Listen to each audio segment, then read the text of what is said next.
I'm Malika Andrews. So far, 5 of the 30 NBA teams, they've held their media days, and this morning, it was the Philadelphia 76ers' turn. So Philly, it may be the team with the most question marks, at least I think, heading into this season.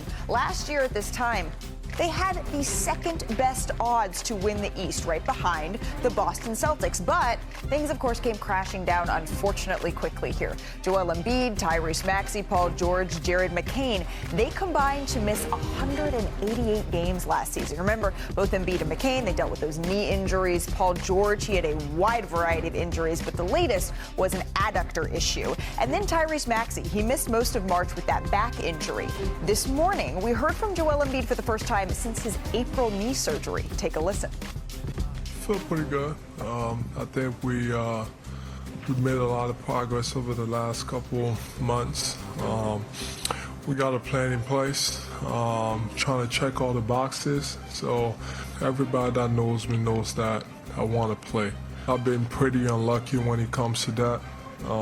Compared to, most NBA players. I think I'm past the stage of focusing on ceilings. I think, going forward, we're just going to listen to the body. And, I'll be honest and say that, he's going to be unpredictable at times, and that's okay. All right, Tim Bontemps covers the 76ers for ESPN. Our senior insider, Shams Charania, our analyst, Monica McNutt. Let's break this all down. Shams, I'm going to start with you here because what I didn't hear in between what Joel Embiid said was when we're actually going to see him on the floor. What are the 76ers' expectations here? Malika, my understanding is even the Philadelphia 76ers don't know exactly when Joel Embiid is going to play, when he's not going to be playing. Remember last season, there were moments where there was built-up frustration that was occurring in the locker room around that coaching staff about Joel Embiid, his availability, when he was playing. No one literally knew, and it created confusion around that organization.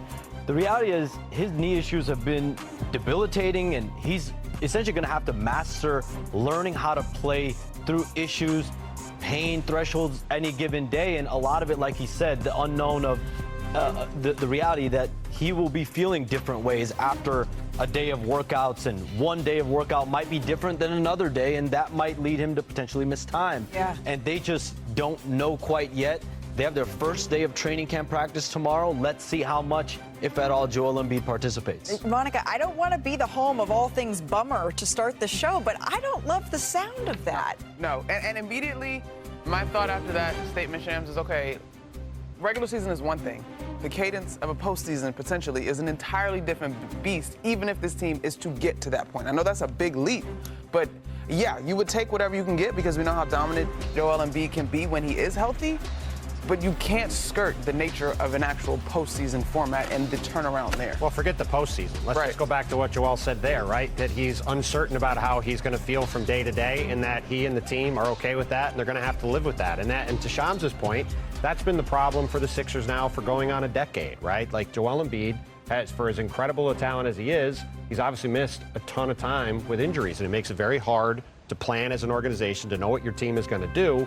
And that is what they're going to be clearly dealing with throughout this season. I mean, you can see it right here in this graph. Like, it's just crazy the amount of time one of the best players on the planet has had to miss with injury. It just makes it very difficult to plan, makes it very difficult to know day to day what the season is going to look like. And that's why last year he was barely on the court. And I think everyone involved is hoping for a different story this year. But, we didn't hear today when he's going to be back on the court, and that's the biggest thing everyone wants to know. And I think as fans of Joel Embiid, after an off season, right, you sit around and think, okay, well, what was happening over the last couple of months? Because we haven't heard from Joel since he had that surgery in April. So what was happening behind the scenes? What have folks told you about this summer? Well, if you look at how Joel has looked in these videos that have come out, and you look at sort of the way he looked today, he definitely looks slimmed down, right? And something we talked about before last season was he wants to try to emulate Tim Duncan in the latter half of his career, a guy who, as he got older, he slimmed down, put less wear and tear on his joints, on his knees, on his feet,